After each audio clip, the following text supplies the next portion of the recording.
Today we explore 15 stories of people who have glimpsed beyond the edge. This isn't science fiction or a movie script. These are the medical records of real patients. 15 proofs that we know almost nothing about ourselves. Case 1. Patient SM, the woman without fear who laughs in the face of death. This woman is known only by her initials, SM. Her identity is classified because, in the real world, she is completely defenseless. Due to an incredibly rare genetic condition called Urbach-Wiethe disease, her amygdala, that very center of anxiety in the brain, has completely shut down. This has created a unique glitch in the matrix of her perception.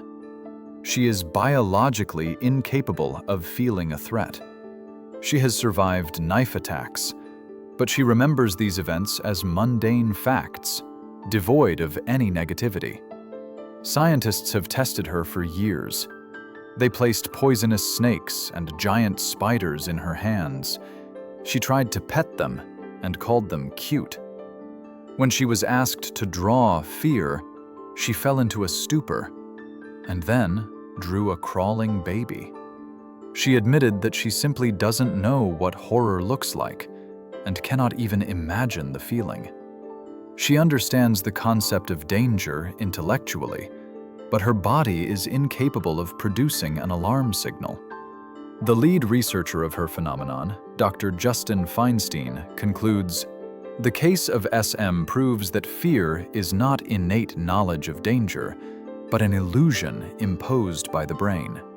And if you disable this mechanism, a person may cease to be a biological creature surviving in nature, becoming instead a mere observer who doesn't care whether they are alive or dead." Case 2. Ian Waterman, the man who lost his body and pilots it like a robot. In 1971, after a viral infection, Ian Waterman completely lost his proprioception, the sense of the body's position in space. He wasn't paralyzed, his muscles were healthy, but his brain had completely lost connection with his body. Lying in bed, Ian felt like just a head floating in the void. He didn't know where his legs were until he looked at them. Doctors delivered the verdict: a wheelchair for life. But Ian achieved the impossible. He learned to consciously control every muscle contraction by looking at his limbs. To take a step, he must look at his legs. To pick up a glass, he must look at his hand. He cannot simply walk. He must visually plot the trajectory for each leg. Every movement of his hand, every step, is the result of intense mental labor. But if you turn off the lights in the room, Ian instantly collapses to the floor like a broken doll. Without visual contact, he loses control. His movements are studied by NASA engineers and robot developers who claim that Ian Waterman is a living model of how an ideal visual feedback system should work. Robots move exactly the way Ian does, calculating the trajectory and monitoring it with cameras. Case 3. Patient LM, the woman for whom time stopped and the world froze forever. In 1978, a 43-year-old woman was admitted to a hospital in Zurich. She entered medical history under the faceless code Patient LM. A stroke had scorched a tiny section in the back of her brain, area V5, after which she ceased to see movement. For her, the world turned into a series of frozen photographs. When she tried to pour tea, she didn't see a stream, but a motionless arc of liquid hanging in the air. In the next second, the cup was already overflowing, and boiling water was burning her hands. The process vanished. Only the result remained. Crossing the street became a deadly lottery. She would see a car in the distance, blink, and the vehicle would instantly be right at her feet. People around her didn't move. They teleported. They appeared and disappeared like ghosts. The intermediate frames were simply cut out of her reality.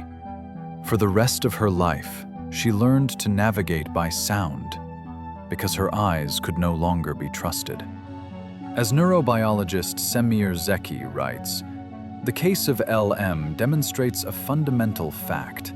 The smooth flow of time that we feel is an illusion. Our brain, like a film projector, stitches millions of scattered frames into a single movie. And if this editing suite in your head breaks down, you can get stuck in an eternal, jittery slideshow. Case 4. Vicki Umipeg, the blind woman who saw the world for the first time during clinical death. Vicki Umipeg was blind from birth. Her visual cortex had never received signals. She didn't even understand the concept of perspective or color.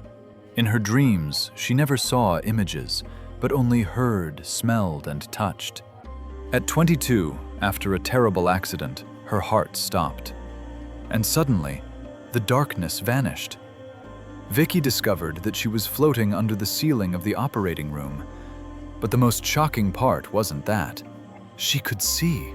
She described this vision as spherical. She saw everything around her simultaneously, the doctors, the instruments, the lights, without turning her head. Since Vicki had never seen herself in a mirror, she didn't recognize this shell. But then her gaze fell upon a hand. She saw the familiar shape of a wedding ring. She knew every facet of it by touch. Combining tactile memory with this new visual picture, she realized with horror, "That's me." She saw the doctors applying the defibrillator. She saw details that a blind person could not possibly invent. As soon as she was resuscitated, the vision vanished, and she returned to her habitual darkness. Psychology professor Kenneth Ring, who dedicated the book Mindsight to this case, concludes, Vicki's case cannot be explained by brain hallucinations because her brain simply didn't have a library of visual images. The ability to see is not tied solely to the eyes and the brain. It is a property of consciousness, which, having freed itself from a broken biological spacesuit, begins to work at full power. Case 5. Daniel Tammet, the man who tastes words and sees numbers as landscapes. In 2004, Daniel Tammet set the European record by reciting 22,514 digits of pi from memory. It took 5 hours.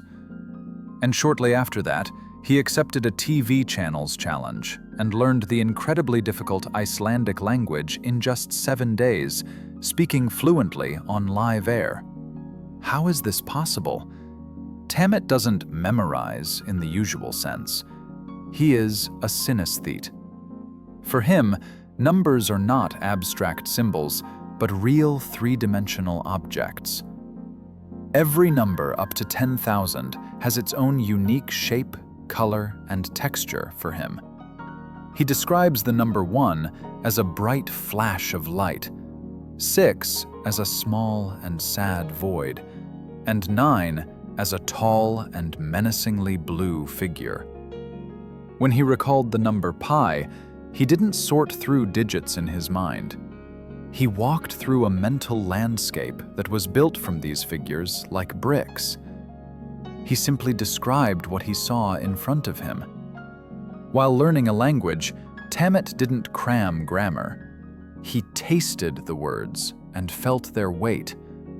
For him, one word might be rough, like bark, another smooth and cold, like glass. Neurobiologist V.S. Ramachandran, a leading world expert on synesthesia, explains this with the cross-activation theory. In Tammet's brain, the zones responsible for abstract concepts are physically connected to the sensory zones. This case confirms Ramachandran's bold hypothesis. Genius and metaphorical thinking are the result of a glitch in the brain's boundaries. Tammet shows us that mathematics and language are not dry logic. but a physical experience available to us if we remove the barriers of perception. Case 6. Jason Padgett. A street fight turned him into a genius who sees the world as a mathematical matrix. Until 2002, Jason Padgett was a furniture salesman and a party animal who was only interested in nightclubs and the gym. He didn't even finish college. But a brutal beating outside a karaoke bar and a kick to the head changed everything. This injury should have left him disabled, but instead, it rewired him. When Jason woke up the next morning, the world had disintegrated into pixels. He describes his vision like this: everything has borders. Water flowing from a tap is not a stream to him, but thousands of tiny crystalline lines, tangent vectors. Clouds, trees, headlights, everything is covered in an incredibly complex geometric grid. Everything around him turned into a complex mesh of fractals. To cope with this visual storm, he began to draw. Jason sits for hours with a pencil and ruler, transferring his visions to paper. He is the only person in the world who can draw fractals by hand with mathematical precision, without a computer. His works are literally portraits of the fabric of space-time.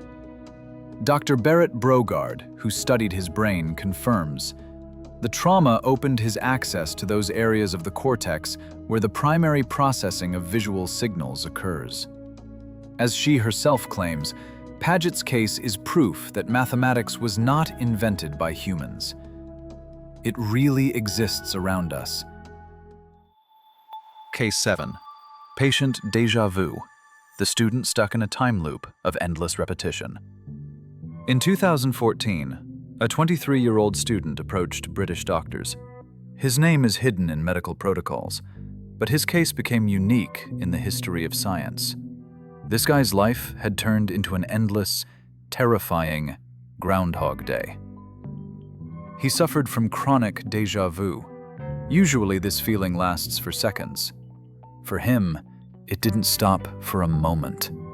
He dropped out of university, stopped watching TV, and quit reading the news. The reason? He was absolutely convinced that he had already seen it. Even at the doctor's appointment, he fell into a panic, claiming he had already been in that office and knew every word the doctor would say. Reality for him had become an old, worn-out record. Neuropsychologist Chris Moulin, who investigated this unique case, discovered a frightening error in the working of consciousness. The student's memory was clean. He didn't confuse facts. What broke was the sense of recognition. It turns out our brain has two independent processes. One records information, and the second stamps it new or old. For the student, the old stamp got jammed in the on position. Dr. Moulin draws a frightening conclusion. Our sensation of now and the novelty of the moment is not an objective truth, but merely a chemical illusion that the brain can easily fake. Case 8.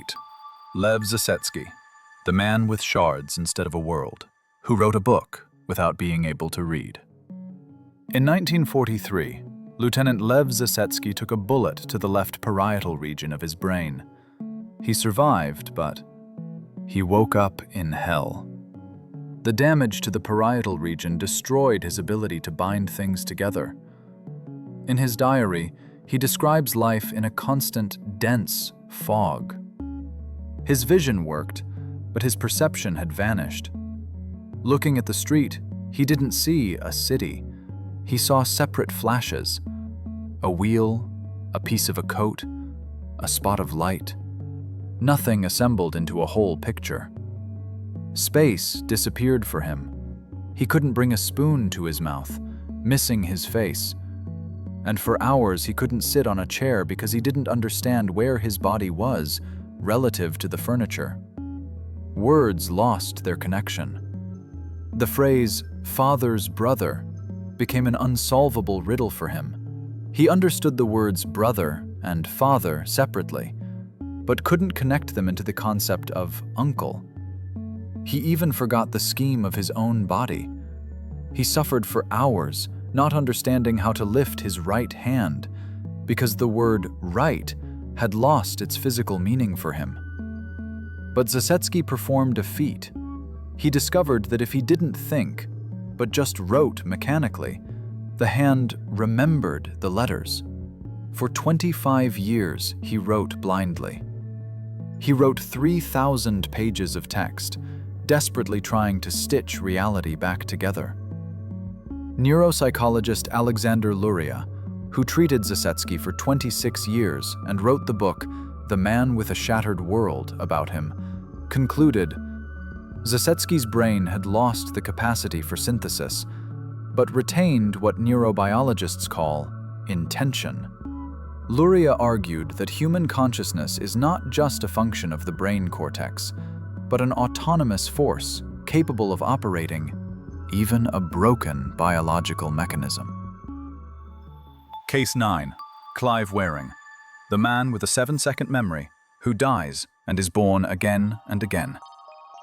Imagine you have just woken up. You blink, look around, and 7 seconds later, you wake up again.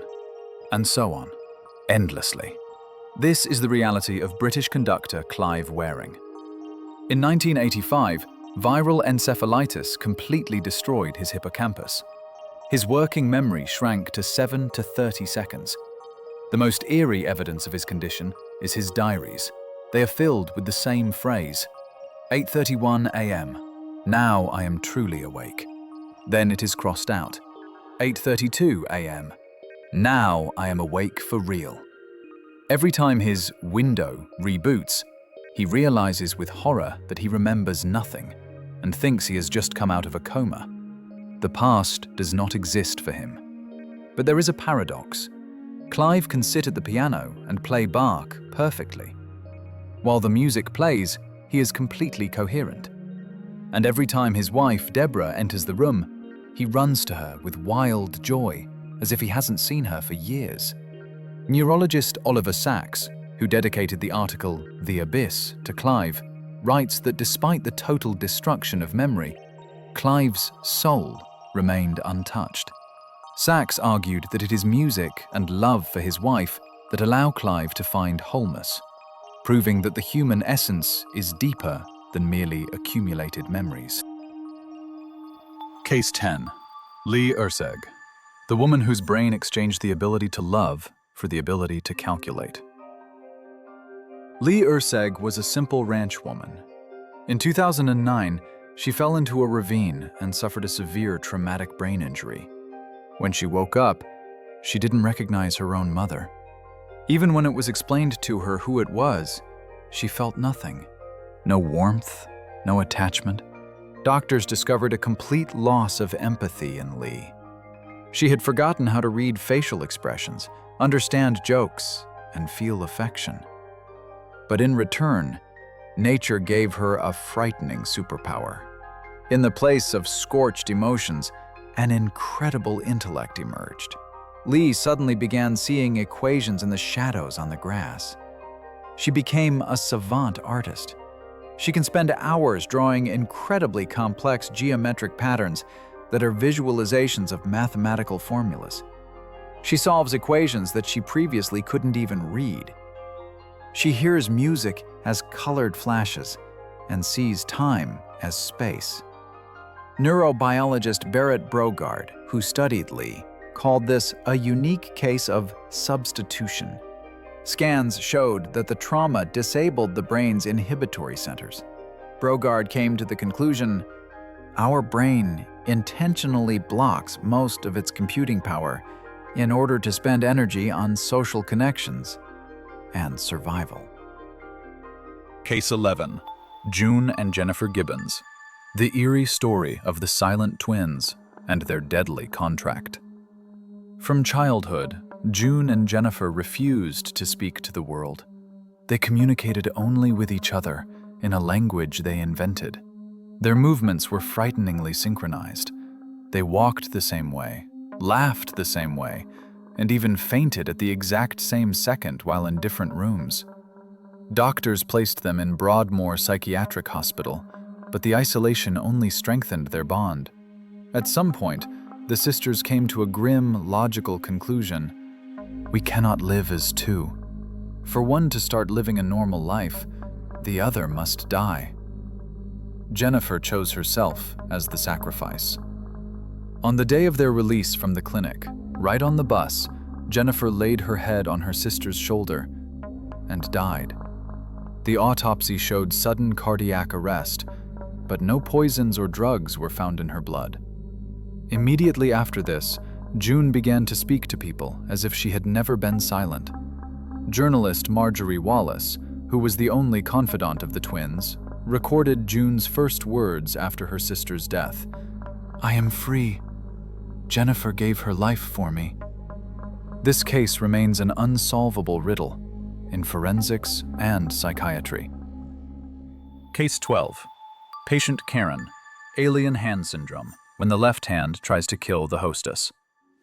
At 27, Karen Byrne underwent brain surgery to cure severe epilepsy. Surgeons severed the corpus callosum, the bridge connecting the left and right hemispheres.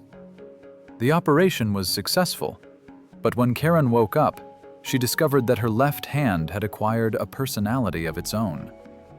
Imagine the situation. You are standing at the checkout in a store, reaching for your wallet with your right hand, and your left hand suddenly snatches it and throws it on the floor. You try to pick it up, but your left hand slaps you across the face. While Karen was buttoning her blouse with her right hand, her left hand was immediately unbuttoning it. When she tried to smoke, her left hand would snatch the cigarette and stub it out. It got to the point where, in her sleep, her left hand began to strangle its own owner, and Karen had to fight it off with her right hand. Since the connection between the hemispheres was severed, her right hemisphere, which cannot speak, expressed its desires through the left hand, ignoring Karen's conscious will. Famous neurobiologist Michael Gazzaniga, who studied this phenomenon, noted a frightening detail. If the alien hand does something strange, Karen's brain doesn't say, "I don't know why I did that." It instantly invents a logical excuse. If the hand slapped her face, Karen might convincedly say, "I just saw a mosquito." And she believed it. Michael Gazzaniga draws a conclusion that questions the very concept of free will. Our brain is not a truth seeker, but a PR manager that justifies any action of the body in hindsight. We live in an illusion that we tell ourselves. Case 13. Angela Cavallo, the mother who lifted a ton of metal to save her son from death. Tony Cavallo was repairing his Chevrolet in the garage. Suddenly the jack broke, and 1.5 tons of metal crashed down, pinning the guy to the concrete floor.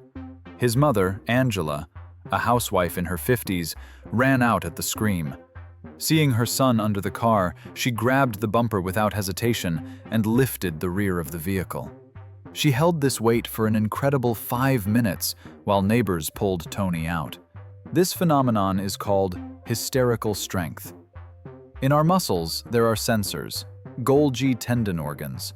They work like safety fuses. If the tension is too high, they send a stop signal so the muscles don't tear away from the bones. In the moment of mortal danger, Angela's brain flooded the system with adrenaline and simply disabled these sensors. Physically, she didn't break her back or tear her muscles. The next day, she felt only fatigue and pain all over her body, like after a workout. Emotionally, she was in a state of deep shock. When the neighbors had already pulled Tony out, she continued to hold the car and scream for him to get out. She literally had to be forced to let go of the bumper because her brain was jammed in rescue mode. Renowned biomechanist Vladimir Zasetsky, in his studies of maximal strength, claims, in a critical situation, a person is capable of displaying absolute strength, which is usually hidden. But there is a price to pay. Super strength is real, but our body blocks it for a reason. Without these limits, we would destroy our own bodies in a matter of minutes. Case 14. Christopher Knight, the hermit who lived in the woods for 27 years and completely lost his ego. In 1986, Christopher Knight parked his car on the side of the road and walked into the woods to live.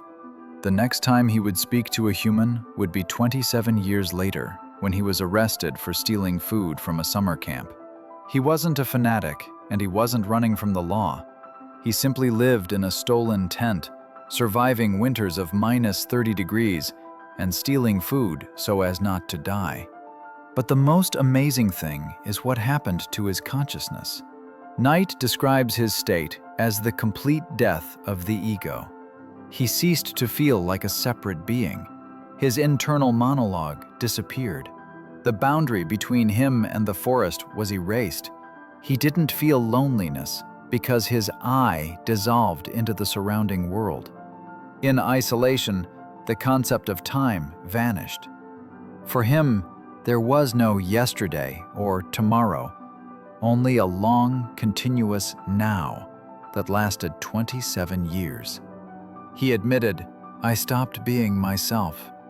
I became no one, and it was beautiful." Journalist Michael Finkel, who wrote the book The Stranger in the Woods and was the only one to interview the hermit in detail, summarizes this phenomenon. Knight accidentally achieved what monks strive for through decades of meditation. We exist as individuals only in the reflection of other people, and if you remove society, a human can return to factory settings, a state of pure presence where there is no room for anxieties about one's own self. Case 15. Shakuntala Devi, the human computer who beat a machine and hacked the code of reality. Shakuntala Devi was not born into a family of professors, but in a poor circus tent in India. She didn't spend a single day in school, but already at the age of 3, playing cards with her father, she discovered a frightening ability to memorize incredibly complex number sequences. In 1977, she defeated the UNIVAC computer by extracting the 23rd root of a 201-digit number faster than the machine. In 1980, in London, she multiplied 2 random 13-digit numbers in 28 seconds. She delivered the 26-digit answer faster than you can take a deep breath. This Guinness World Record remains unbroken to this day. Shakuntala didn't calculate. She didn't use logic. She saw the answer. For her, numbers were not an abstraction, but living entities with personalities. She died in 2013 without ever revealing the secret. Scientists who studied her threw up their hands. Her abilities contradicted all models of cognitive psychology. Her case shows our brain is not just a calculator, but also a receiver, and sometimes it catches a signal that the rest of us cannot access. All the heroes of our video are not broken people. Their stories tell us that our brain is not a window to the world, but prison bars. It filters 99% of reality, leaving us only a narrow spectrum necessary for survival. And at the same time, the brain protects us from the infinite flow of information, which it simply might not withstand. What we called diseases and glitches in the previous chapters can actually be seen as moments when this filter fell and people saw a fraction of the true nature of things. They are pioneers who accidentally glimpsed beyond the horizon, and their experience leaves us with the main question: if your personality can shatter from a single blow or a burst blood vessel, then who are you, really? The archives are far from complete. If you know of other anomalies or have experienced a glitch in reality yourself, share your story in the comments. This is Omega Point. We explore reality so you can feel it.